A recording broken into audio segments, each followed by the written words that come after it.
Hello everyone, मैं हूं सपना और स्वागत है आपका मेरे चैनल साइंस बाय सपना सिंह में। आज का जो मेरा वीडियो है वो क्लास 10th और 12th बोथ स्टूडेंट्स के लिए है, जो ये प्रोसीडिंग सीबीएसई का जो है बोर्ड देने वाले हैं मई जून में जिनके एग्ज़ाम्स होने वाले हैं। मुझसे एक स्टूडेंट ने कहा था कि मैम प्लीज़ इस टॉपिक पे वीडियो बनाइए कि how should we represent our answer sheet. So here's the video. तो सबसे पहले अगर मैं आपसे बात करूं आप किस तरह से अपने बोर्ड की प्रिपरेशंस करेंगे, तो मैं ये कहूँगी कि सबसे पहले बी पेशेंस, कीप काम, बिल्कुल शांति से जो है आप अपने एग्ज़ाम हॉल में बैठिएगा एंड दिमाग एकदम कंसंट्रेटेड रखिएगा कि आप जो है इस पर्टिकुलर सब्जेक्ट का एग्ज़ाम देने आए हैं। उसके अलावा कुछ मत सोचिएगा। सबसे पहली चीज़, आप अपना नेम, रोल नंबर, एवरीथिंग उसको बिल्कुल प्रिसाइजली सही तरीके से भरिएगा। उसमें कोई भी गलती आप बिल्कुल मत कीजिएगा। सबसे पहले मैं ये बोलूँगी। अदरवाइज़ अंदर आपने पेपर में कितनी भी अच्छी आपका पेपर गया है, अगर आपका रोल नंबर या आपके जो भी इन्फॉर्मेशन उसमें गलती आएगी तो प्रॉब्लम हो सकती है। द फर्स्ट थिंग कि आप जो है अपना रोल नंबर या अपना नेम, एवरीथिंग आप जो है वो पूरे सही तरीके से फिल करेंगे। सेकेंड थिंग आता है कि आप स्टार्ट कहाँ से करें, from the very first question और फ्रॉम द लास्ट क्वेश्चन कैसे। तो मैं आपको ये सजेस्ट करूँगी कि जो लॉन्गर सेक्शंस हैं, मतलब जो लॉन्ग आंसर टाइप क्वेश्चंस हैं, स्पेशली जो सेक्शन लास्ट सेक्शन में रहते हैं, आपके सेक्शन डी या वॉट एवर सेक्शंस में रहते हैं, आप अपना पेपर का अटेम्प्ट जो है आप लास्ट सेक्शन से स्टार्ट कीजिएगा, specially in SST and maths.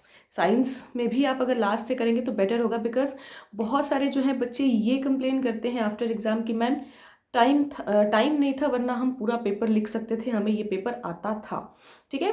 And क्या होता है, स्टार्टिंग में जब आप बैठते हैं एकदम बिल्कुल, तो आपका माइंड बहुत फ्रेश रहता है। धीरे धीरे लिखते लिखते लिखते लिखते आपका माइंड और आपका हाथ दोनों थक जाता है, जिस वजह से आपका जो है वो मूड मतलब स्लो हो जाता है, माइंड राइटिंग आपकी स्लो हो जाती है, जिस वजह से लास्ट के जो 5 मार्क्स क्वेश्चंस होते हैं स्पेशली, वो जो है आपके छूट जाते हैं। तो आई विल सजेस्ट कि आप जो है वो लास्ट से शुरू कीजिएगा। एंड येस, ये बिल्कुल मत कीजिएगा कि पहले ये क्वेश्चन बनाया फिर वो क्वेश्चन फिर वो क्वेश्चन, इस तरह से बिल्कुल नहीं। मैंने सेक्शन कहा है, जब सेक्शन डी आप ऊपर आपने एक बार हेडिंग डाल दिया सेक्शन डी, तो आप कोशिश कीजिएगा कि सीरियल ऑर्डर में आप सेक्शन डी के सारे क्वेश्चंस अटेम्प्ट करें। ये नहीं कि सेक्शन डी का एक क्वेश्चन किया फिर सेक्शन सी का। एग्जामिनर जो है वो इरिटेट हो जाता है, ठीक है, जिस वजह से आपको जो है शायद कैलकुलेशंस में या फिर किसी वजह से हो सकता है आपके मार्क्स भी कट सकते हैं, कम आ सकते हैं।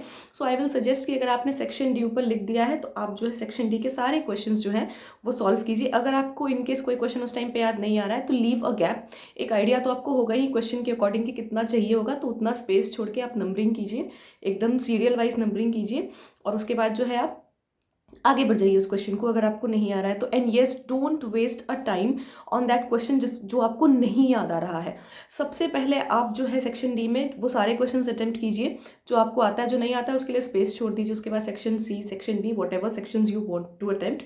और इस तरह से जब आप सबसे पहले अपना पूरा पेपर कंप्लीट कर लीजिए जो जो आपको आता है। कहीं ऐसा ना हो कि याद करने या सोचने के चक्कर में आप जो है अपना टाइम वेस्ट कर दें और जो क्वेश्चंस आपको आते हैं आप वो भी अटेम्प्ट ना कर पाएँ।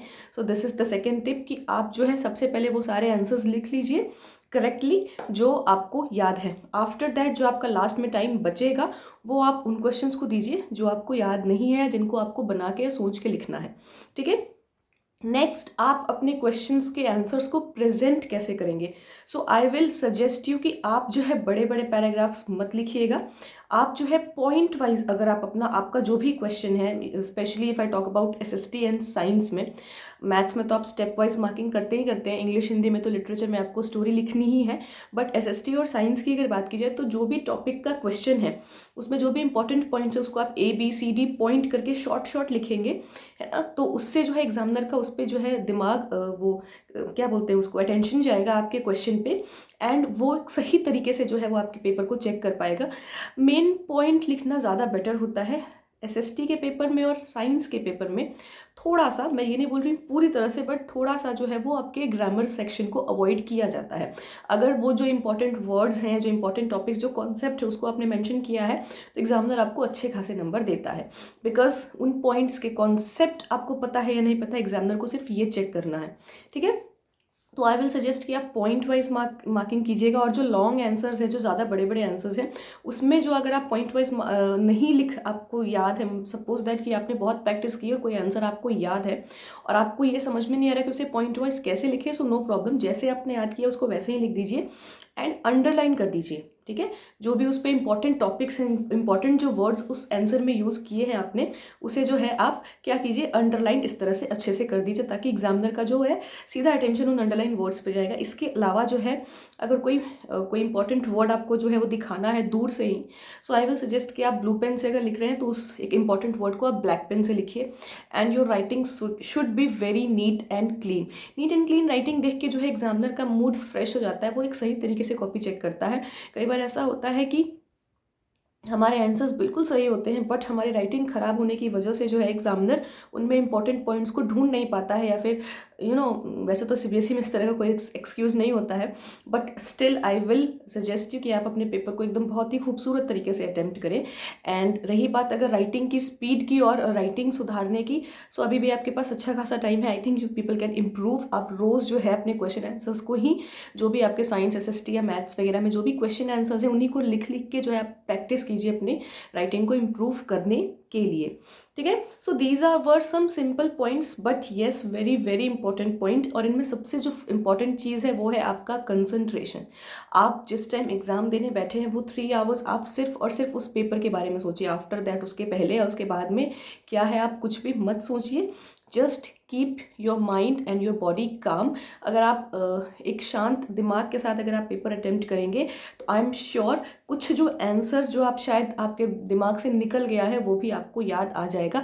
बट अगर आप हड़बड़ाएंगे, आप थोड़ा सा भी पैनिक होएंगे डर से कि ओ माय गॉड ये क्या है क्या नहीं, तो आई थिंक कि आपने जो आता हुआ होगा आपको पेपर, आप वो भी भूल सकते हैं। सो द फर्स्ट मंत्र इज़ टू कीप काम, ठीक है। एंड येस, मैं तो ये भी सजेस्ट करूँगी कि अभी आपके पास अच्छा खासा टाइम है। Specially if I talk about SST and English, आपको डिक्शनरी पढ़नी चाहिए रोज़। मतलब कुछ कुछ अच्छे अच्छे वर्ड्स जो है आप डिक्शनरी में देखिए, क्योंकि अगर आप वो अच्छे अच्छे मतलब क्या बोले वो एक अट्रैक्ट नहीं करते आपको, बहुत सारे वर्ड्स होते हैं जिनके मतलब एक हार्ड वर्ड होता है और एक जो है उसका एक नॉर्मल इजी लैंग्वेज में भी उसका एक मीनिंग होता है। अगर आप हार्ड वर्ड्स यूज़ करेंगे, अगर आप अपनी वोकेबलरी स्ट्रॉन्ग करेंगे, तो उसका जो इंप्रेशन है वो आपके आंसर में देखने को मिलेगा एग्जामिनर को, और उसकी वजह से आपको जो है कुछ प्लस पॉइंट मिलेगा, कुछ जो है आपको एग्जामिनर आपके मार्क्स को एलिवेट करेगा ही करेगा।